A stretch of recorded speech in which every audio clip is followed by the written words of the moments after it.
Hello friends, myself Sandeep Raju and today we are going to talk about this things. इन सभी चीज़ों के बारे में बात करने वाले हैं। हमारा ऑथराइज शेयर कैपिटल क्या है, पीडीएफ शेयर कैपिटल क्या है, रिजर्व कैपिटल क्या है, कैपिटल रिजर्व क्या है, called up capital, issued capital, सब चीज़ के बारे में डिस्कस करेंगे। एंड ये बहुत ज़्यादा टफ नहीं है, बहुत ईजी चीज़ है, ठीक है। बट कन्फ्यूजन क्रिएट करता है बिकॉज नाम काफ़ी सिमिलर हो जाते हैं, तो आई नो कन्फ्यूजन क्रिएट कर देता है। तो बस उसी कन्फ्यूजन को दूर करने वाले हैं एंड इसके बाद आपको कन्फ्यूजन नहीं होगा, इस बात की श्योरिटी है, ठीक है।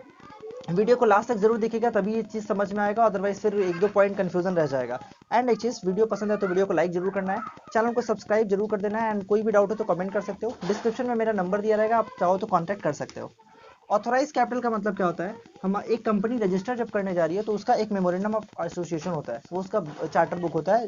अपने आप को रजिस्टर करने जब जाती है तो उसका मेमोरेंडम ऑफ एसोसिएशन बनता है। इसके अंदर एक कैपिटल क्लॉज होता है, उसके अंदर लिखा रहता है कि इसके पास कितना क्षमता होगा कि कितना रुपया तक का पैसा उठा सकती है। ये पैसा उठाने का पावर होता है, मैक्सिमम कैपेसिटी होता है, that is called authorise capital. तो एक कंपनी के पास कितना मैक्सिमम कैपेसिटी है भैया? इस कंपनी में एग्जांपल ले रहा हूँ, एक कंपनी के पास, दैट इज मान लीजिए हमारा स्नॉक्स कंपनी है, इसके पास मैक्सिमम पावर कितना है? 1 लाख रुपया तक का शेयर उठा सकता है। कितना रुपया वाला? 10 रुपया वाला।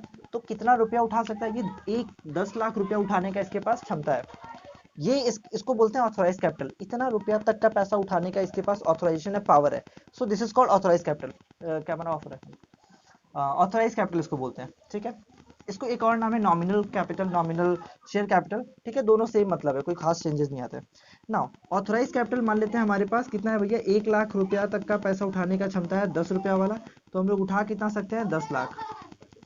नेक्स्ट, हमारे पास इतना उठाने का क्षमता है, उठा सकते हैं, बट हम उठा नहीं रहे। हम कितना मांग रहे हैं? हम इशू कर रहे हैं सिर्फ और सिर्फ 90,000, 10 रुपया वाला। ओके, दैट इज हमने 9 लाख इशू कर दिया, राइट। तो हमारे पास अनइशूड कितना बचा? 10,000, 10 रुपया वाला, मतलब 1 लाख अनइशूड शेयर कैपिटल हो गया हमारे पास। क्लियर?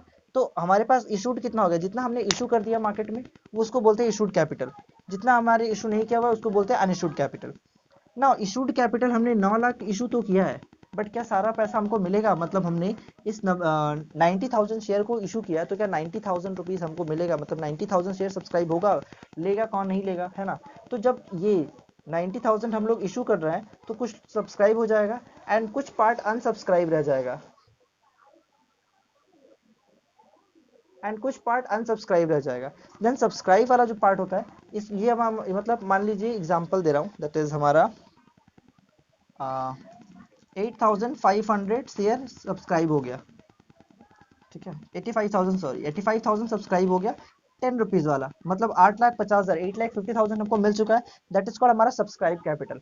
ओके, नेक्स्ट आता है अनसब्सक्राइब कैपिटल। कितना बच गया? ये जो रिमेन 50,000 सब्सक्राइब नहीं हुआ है, इसको बोलेंगे अनसब्सक्राइब कैपिटल।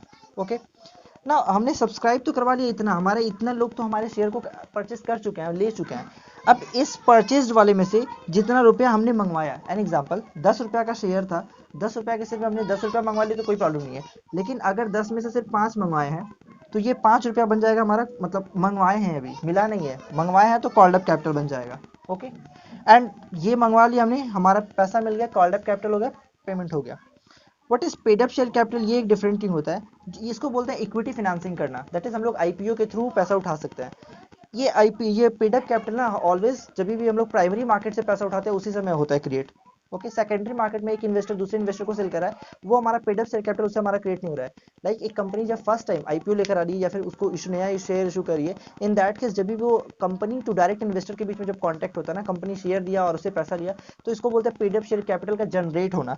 बट एक investor mister X mister Y को अपना शेयर सेल कर दिए, इससे कंपनी का कोई रिलेशन नहीं है, ये कंपनी से कोई लेना देना है ही नहीं, ये उनका बीच का ट्रांजेक्शन है, वो डिपॉजिटरी समझेगा। अब डिपॉजिटरी क्या है वो अलग वीडियो का टॉपिक है।